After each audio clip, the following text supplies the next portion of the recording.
Caríssimos irmãos e estimados paroquianos, no Evangelho de hoje, Jesus encontra-se em Cafarnaum.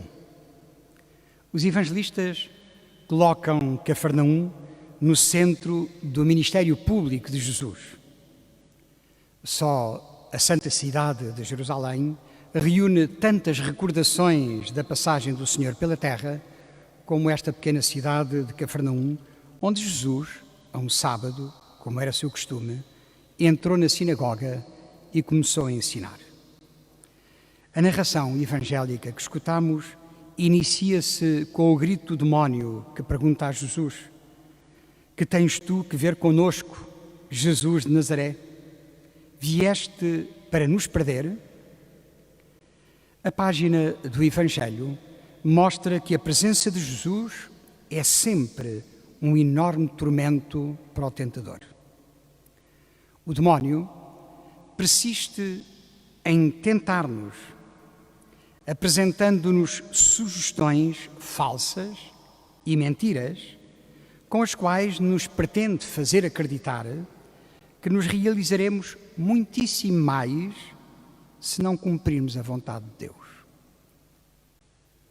O Senhor permite que sejamos tentados. Aliás, Ele próprio foi sujeito a tentações. Quando somos tentados, devemos travar em liberdade o bom combate, que não só nos fortalece na verdade, como nos permite crescer nas virtudes, na dimensão virtuosa da vida. Quando somos tentados pelo demónio e livremente caímos, aderindo ao pecado, então já não temos condições, pelas nossas próprias forças, de sair dessa situação que livremente aceitamos e que nos debilita e que tantas vezes nos escraviza. Do pecado já só conseguiremos sair com a força da graça de Deus. É necessário assim, estimados irmãos, preencher a nossa alma com a abundância da graça de Deus e agir na nossa vida discernindo sempre a sua vontade a nosso respeito. Devemos, pois, enfrentar o demónio, resistindo às suas seduções e tentações. E se cairmos nas grilhetas do pecado, não nos devemos deixar prostrados por terra, mas devemos levantar-nos com a graça de Deus. Caríssimos paroquianos, é necessário permanentemente enfrentar sem medo o tentador, é necessário fugir do inferno, correndo atleticamente para o céu. Neste combate que se deve travar no arco inteiro da nossa vida, peçamos ao Senhor, com a oração do Pai Nosso que todos os dias lhe rezamos, que não nos deixe cair em tentação e que nos livre sempre de todo o mal.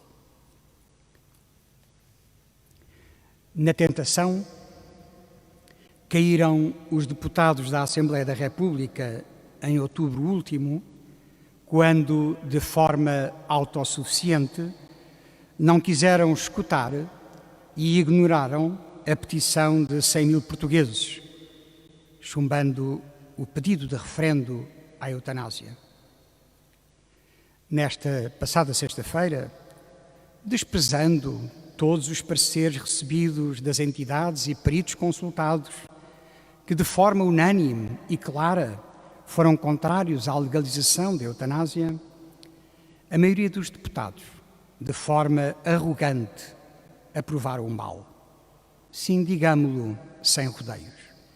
Caíram no pecado de aprovar uma lei pela qual se pode acabar com a vida, uma lei da morte, uma lei que integra o cortejo de uma cultura contrária à vida, o cortejo trágico de uma cultura da morte que continua a crescer entre nós.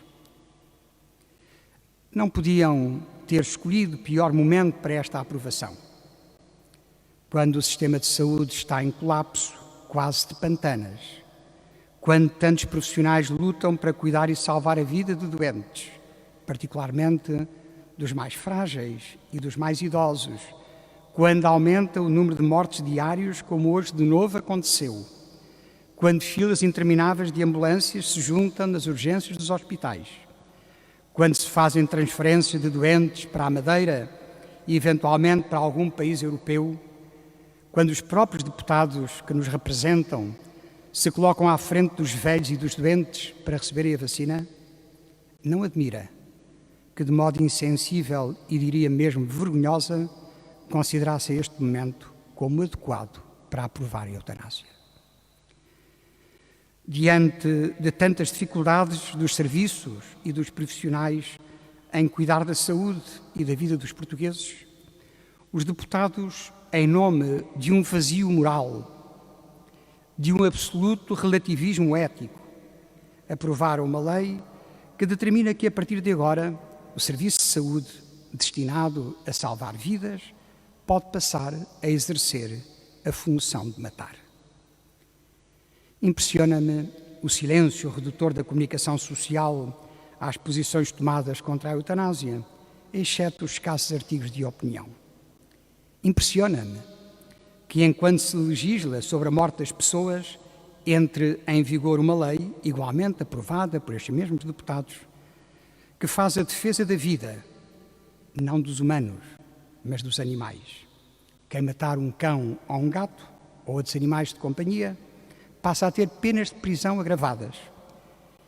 E o socorro dos animais em perigo também é agilizado.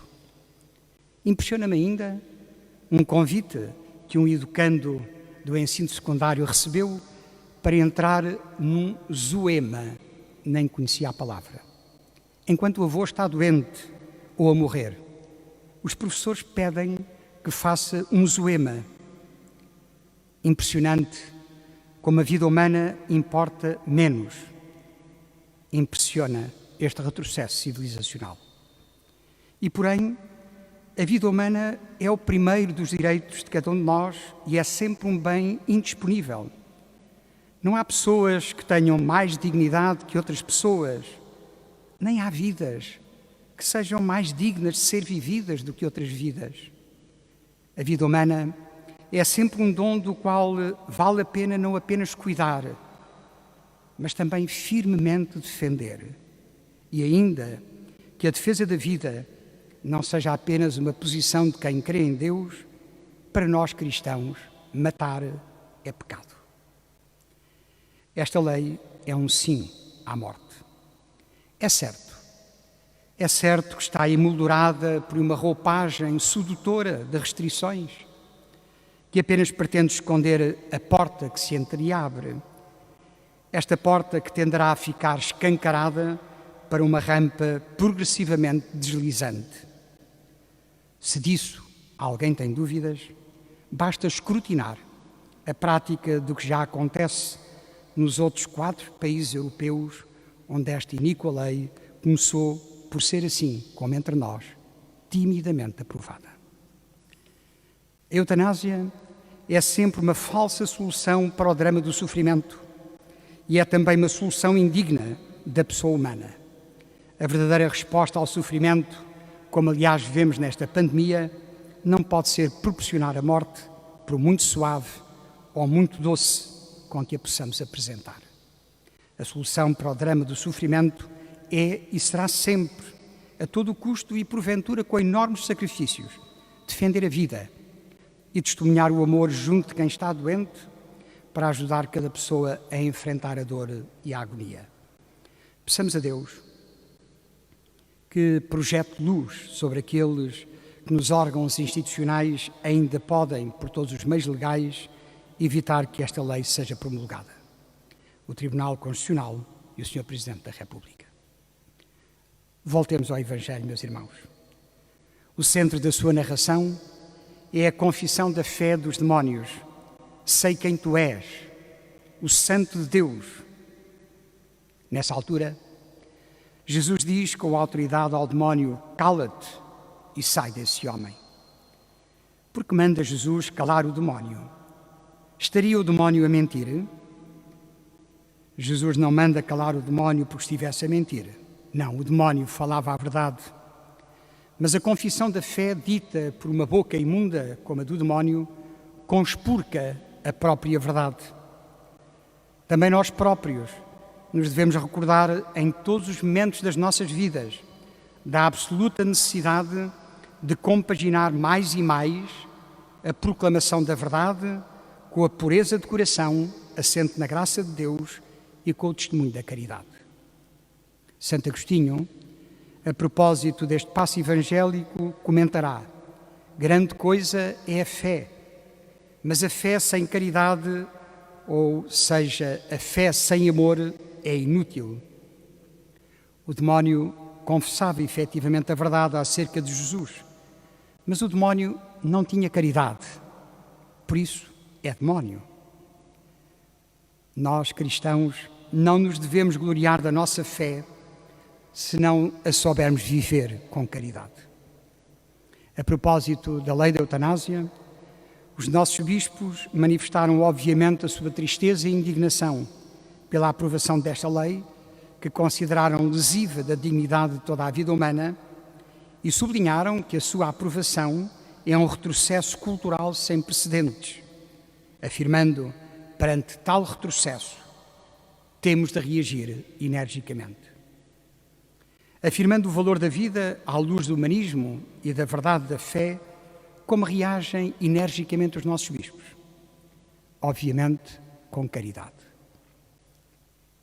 E é assim por isso que terminam a sua nota pastoral dizendo: agora, mais do que nunca, reforçamos o nosso propósito de acompanhar com solicitude e com amor todos os doentes, em todas as etapas da sua vida terrena, de modo especial na sua etapa final. Também hoje, e por providência divina, o Santo Padre, o Papa Francisco, anunciou que passará a ser celebrado pela Igreja todos os anos, no 4º domingo de julho, a comemoração do Dia Mundial dos Avós e dos Idosos. O Santo Padre acrescenta que os avós são muitas vezes esquecidos e diz ainda que a velhice é uma dádiva. De facto, meus irmãos, nem os mais frágeis, nem os doentes, nem os idosos são descartáveis.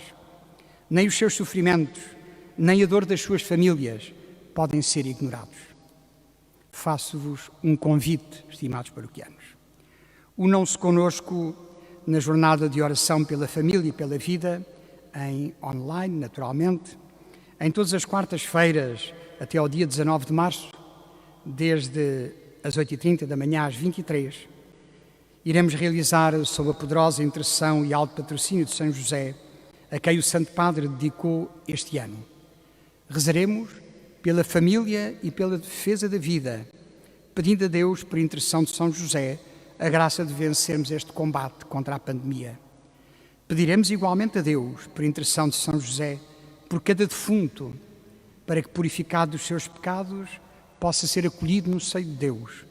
Por cada família que sofreu a perda de um ente querido, para que seja fortalecida na esperança. Por cada doente, para que rapidamente recupere a saúde e se saiba amado por Deus. Por todos os profissionais que nesta pandemia estão na linha da frente e trabalham sem esmorecimento em favor da vida e na sua defesa. Seja louvado nosso Senhor Jesus Cristo.